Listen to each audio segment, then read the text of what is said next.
So hello everyone, कैसे आप सब लोग। उम्मीद है कि आप सब लोग अच्छे होंगे। तो आज हमारी जो वैकेंसीज है आरआरबी की वो पूरी तरीके से आ चुकी हैं। काफ़ी दिनों से डाउट में चल रहे थे कि एग्जैक्टली कितनी वैकेंसीज आएंगी, एग्ज़ाम कब होगा, इसमें एज हमारी क्या रहेगी इस बार, हमारा जो एजुकेशन क्वालिफिकेशन है वो क्या रहेगा, सीबीटी 1 कैसे रहेगा, 2 कैसे रहेगा, कुछ सिलेबस में चेंज हुआ है कि नहीं। क्योंकि last time number of shifts इतनी ज़्यादा हो गई थी कि नॉर्मलाइजेशन में काफ़ी ज़्यादा लोगों को परेशान कर दिया था उन्होंने। तो एक बार हम सारी चीज़ें देख लेते हैं कि वैकेंसीज सारी चीज़ें और फॉर्म कैसे भरना है। देखिए, हमारे जितने भी आरआरबी हैं उनके लोकेशंस ऑलरेडी यहाँ पर गिवन है। जो लोगों के होम पोस्टिंग होती है कि वो लोग कहाँ कहाँ से बिलोंग करते हैं, तो उनके लिए ये आरआरबी ने अच्छी चीज़ की है कि उनको एग्जैक्टली पता रहे कि वो कहाँ पे जॉब लेना चाहते हैं। देखिए, असिस्टेंट लोको पायलट की हमारी जो वैकेंसीज है, जनरली आपका काम यही है कि भाई ट्रेन वगैरह चलानी पड़ेगी, आपको ट्रेन ही चलानी पड़ेगी। तो इसमें हम आगे शुरू कर लेते हैं। तो सबसे पहले देख लेते हैं। देखिए, हमारी जो एम्प्लॉयमेंट में जो न्यूज़पेपर में आई थी वो पिछले 3 वीक से चल रहा है कि भाई इतनी जो है नंबर ऑफ पोस्ट आएंगी। हमारी जो एग्ज़ाम है और जो ओपनिंग है एडवर्टीजमेंट की, फॉर्म भरने कब से चालू होंगे, तो वो फॉर्म आज से ही चालू हो चुके हैं। और जो लास्ट डेट है वो 11 मई है। तो आप लोग कोशिश करिएगा कि जितना जल्दी आप फॉर्म भर सकें उतना बेटर रहेगा, क्योंकि लास्ट में हमने भी देखा था कि वेबसाइट इतनी अच्छी तरीके से काम नहीं कर रही है। आप फॉर्म को गलत सलत भी भर सकते हैं, कोई दिक्कत नहीं है। आप मॉडिफाई कर पाएंगे क्योंकि उस फॉर्म को, लेकिन अगर लोग फॉर्म ही नहीं भरेंगे तो उसको मॉडिफाई करने का ऑप्शन आपके पास नहीं रहेगा। इसमें हम एक बार सारी बेसिक डिटेल्स चेक कर लेंगे, उसके बाद मैं आपको बताऊंगा कि भाई फॉर्म को भरना कैसे है। मैं एक वीडियो आपको शेयर कर दूंगा, कहीं साइबर कैफ़े पे जाने की कोई ज़रूरत नहीं है। आप वीडियो को चेक करेंगे, 6-7 मिनट का वीडियो बनाऊंगा, उसी में आपको सारी डिटेल्स बता दूंगा कि फॉर्म कैसे कैसे भरना है, फोटोग्राफ कैसे अपलोड करना है, सिग्नेचर कैसे करने हैं, डॉक्यूमेंट्स क्या क्या लगेंगे। ये सारी चीज़ें मैं 5-6 मिनट की वीडियो बना के डाल दूंगा और आप उसी से फॉर्म को भर लेना। क्योंकि आप यूट्यूब पे बहुत सारी वीडियोस देखते हो, फिर साइबर कैफ़े के पास जाते हो, 300-200 रुपये वो खुद अलग ले लेता है। तो ये सारे डाउट आपके क्लियर हो जाएंगे। अब हम शुरुआत करते हैं। सबसे मेन चीज़ कि भाई हमारी सैलरी क्या रहेगी। इसके लिए सैलरी 19,900 है, बेसिक सैलरी। आपको क्लियरली अभी तक कितनी वीडियोस आपने देखी होंगी, किसी ने भी सारी टोटल सैलरी आपको नहीं बताई होगी। आज मैं आपको जो है सारी सैलरी गिनवा देता हूँ कि आपकी जो सैलरी है वो कितनी बनेगी। बेसिक सैलरी बनेगी 19,900। इसमें एचआरए जुड़ेगा, राइट, जो लगभग 30% होता है। अगर हम एक्स सिटीज़ की बात करें, वाई में 20 और जो है जेड सिटीज़ में 10। लेकिन आपकी सारी सिटीज़ जो भी आती हैं वो एक्स या वाई ही आती हैं, यानी 20% आपका लगभग रहेगा मिनिमम। तो 4,000 तो ये रहेगी। इसके बाद आपका डीए जो लगभग 55% चल रहा है। उसके बाद हम बात करेंगे डीए की। तो डीए हमारा 55%, यानी इसका 55% जो है वो लगभग हमारा 12,000 के आसपास बन जाता है। ठीक है। उसके अलावा हमें ट्रैवल अलाउंस वगैरह मिलेंगे, जो लगभग 3,000 से 3,500 रुपये आपका ट्रैवल अलाउंस बन जाएगा। उसके अलावा हमको ओवर टाइम ड्यूटी भी लगभग आप 10 के अगर मान लेंगे, तो और भी जो रेलवे के बेनिफिट्स हैं वो सब मिलते हैं। तो हम इसको अगर टोटल करेंगे, 20, 24, 36 और लगभग 3 मान लो, 39 और 10, 49,000 हमारी जो सैलरी वो है इस टाइम पे बन रही है। इसके हिसाब से जो लोग ज्वाइन करेंगे वो अपनी सैलरी स्लिप भी दिखा देंगे। तो क्या आपको 49,000 सैलरी मिलेगी? नहीं भाई, आपको सैलरी इससे भी ज़्यादा मिलेगी, लगभग 15,000 ज़्यादा। आपकी जो सैलरी है वो 65,000 के आसपास बनेगी। अरे भाई, कैसे फुद्दू बना रहे हो हमें कि 65,000 सैलरी मिलेगी। वो मैं आपको बता देता हूँ। जब आपका 8th पे कमीशन आएगा 1 जनवरी 2026 से, तो आपकी ज्वाइनिंग भी उसके बाद ही होगी। तो आपको वो मिलेगा पे कमीशन। तो ये जो 19,900 बेसिक सैलरी है, ये बढ़ के लगभग 33,000 के आसपास हो जाएगी। तो ये सारी चीज़ें उसके अकॉर्डिंग और बढ़ती चली जाएंगी, राइट। तो इसलिए आपकी सैलरी लगभग 65,000 बनेगी। अब हम आगे चलते हैं। आपके जो आगे के डाउट्स हैं वो मैं आपको सारे के सारे क्लियर कर दूंगा। देखिए, एज जो रहेगी आपकी 1 जुलाई 2025 से काउंट की जाएगी, यानी 18 से लेके 30 आपकी एज होनी चाहिए। ठीक है।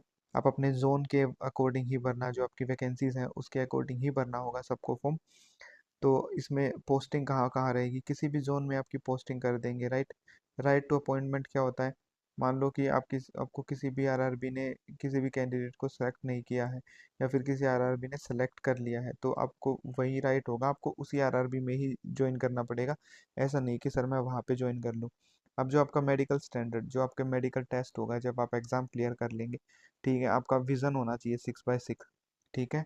उसके अलावा जो नियर विज़न है वो 0.6 से ज़्यादा नहीं होना चाहिए विदाउट ग्लासेस, ठीक है। आपको कोई नाइट विज़न में दिक्कत नहीं होनी चाहिए, कलर ब्लाइंडनेस नहीं होनी चाहिए। ये सब चीज़ें आपकी मेडिकल में चेक की जाएंगी।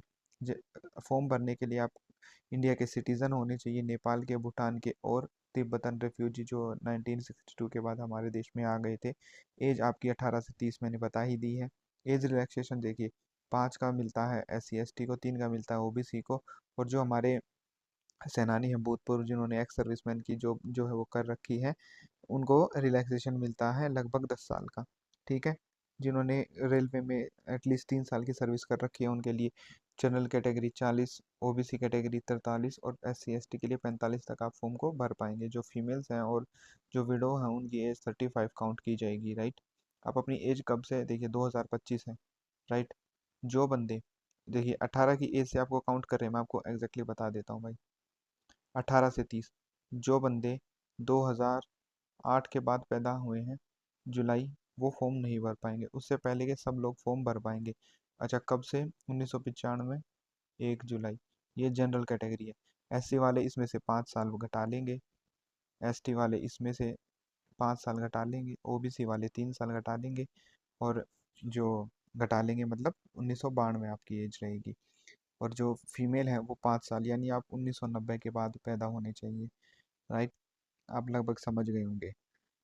उसके बाद हम बात देखिए, ये क्लियरली गिवन भी है भाई, 2/7/92 है, ठीक है। उसके बाद ही पैदा होना होगा आपको, होना होगा, आप हो तो चुके हैं भाई। आपकी क्वालिफिकेशंस इसमें क्या क्या होनी चाहिए, इसके अकॉर्डिंग टेक्निकल क्वालिफिकेशन क्या होनी चाहिए वो मैं आपको बता दूंगा। फीस रहेगी आपकी 500 रुपये, सभी कैंडिडेट्स के लिए 500 रुपये रहेगी स्टेज 1 के लिए, ठीक है। जो फीमेल SC ST OBC है उनके लिए 250 रुपये फीस रहेगी। EBC के लिए रहेगी, OBC और EWS के लिए तो सेम ही फीस रहेगी। माइनॉरिटीज़ जो कि मुस्लिम, क्रिश्चियन, सिख, बुद्ध, जैन और जो पारसीज होते हैं उनको माइनॉरिटी का अगर उनके पास सर्टिफिकेट है तो उनको मिलेगी, ठीक है। EBC क्या होता है, मतलब साल की जो सैलरी है आपकी 50,000 से ज़्यादा नहीं होनी चाहिए। अगर आपकी सैलरी ज़्यादा तो फिर आपको उस कैटेगरी में काउंट नहीं किया जाएगा, ठीक है। आपको फीस क्लियरली वापस सारी तो नहीं मिलेगी, ठीक है। आपको जो है 400 से 250 रुपये मिल जाएंगे, जिनकी 500 रुपये फीस है। रिजर्वेशन का भी हमने देख लिया, देखिए बेसिक चीज़ें हमने सारी चीज़ें अब जो है वो चेक कर लिए। अब हम आते हैं मेन चीज़ पे, है ना, कि हमारा CBT एग्ज़ाम कैसे कंडक्ट किया जाएगा। देखिए हमारे पास 1 नंबर का एक क्वेश्चन होगा, हमारे पास टोटल 75 क्वेश्चन होंगे, 1 घंटे में आपको वो सोल्व करने होंगे। 33% नेगेटिव मार्किंग होगी, 1/3, ठीक है। और मल्टीपल शिफ्ट्स में किया जाएगा। मिनिमम क्वालिफिकेशन 40%, लेकिन आपकी कट ऑफ इससे थोड़ा सा ऊपर ही रहती है। इसमें CBT 1 में हमारा जो है सिलेबस क्या रहेगा, जो रिसेंट में तैयारी शुरू की है उनको नहीं मालूम होगा, बाकी सबको मालूम होगा कि मैथ आता है, रीजनिंग आती है, जनरल साइंस आता है, GA आता है, और GA में current affair, science and technology, ये सारे सब्जेक्ट्स आपके रहते हैं। बेसिक जितने भी गवर्नमेंट एग्जाम हो उनका बेसिक सिलेबस यही रहता है। इसमें बस आपको इंग्लिश उतनी नहीं मिलती है, ठीक है। तो आपका जो CBT 1 ये था, CBT 2 का पैटर्न भी लगभग सेम ही रहता है। आपको पार्ट बी जो है 1 घंटे में 75 क्वेश्चन, पार्ट ए में 1.5 घंटे में 100 क्वेश्चन आपको करने रहेंगे। 33% यहाँ भी नेगेटिव मार्किंग रहेगी, ठीक है। पार्ट ए में आपको सिर्फ क्वालिफाई करना, आपका जो स्कोर कार्ड है, आपके जो सिलेक्शन होगा वो पार्ट बी के अकॉर्डिंग ही रहेगा, ठीक है। मतलब दोनों आपको क्वालिफाई तो करने ही पड़ेंगे। देखिए यहाँ पे आपका मैथ आएगा, जनरल इंटेलिजेंस यानी जिसको रीजनिंग बोलते हैं, बेसिक साइंस आएगी, और इंजीनियरिंग जो जो आपकी टेक्निकल क्वालिफिकेशन है उसके अकॉर्डिंग। पार्ट बी में आपका रहेगा, पार्ट बी क्वालिफाइंग रहेगा, पार्ट ए के हिसाब से आपकी जो है वो कट ऑफ बनाई जाएगी, ठीक है। ITI ट्रेड वालों के लिए रहेगा ये जो क्वालिफाइंग टेस्ट है। देखिए आपने अगर इंजीनियरिंग कर रखी है इलेक्ट्रिकल से, इलेक्ट्रॉनिक्स से, मैकेनिकल से, ऑटोमोबाइल से, तो आपको जो है ट्रेड टेस्ट इन सब चीज़ों का रहेगा, राइट। आपका जो एप्टीट्यूड टेस्ट है, उसके बाद एप्टीट्यूड टेस्ट होगा जिसको साइकोलॉजी टेस्ट भी बोलते हैं, जो रेलवे ही कंडक्ट कराता है।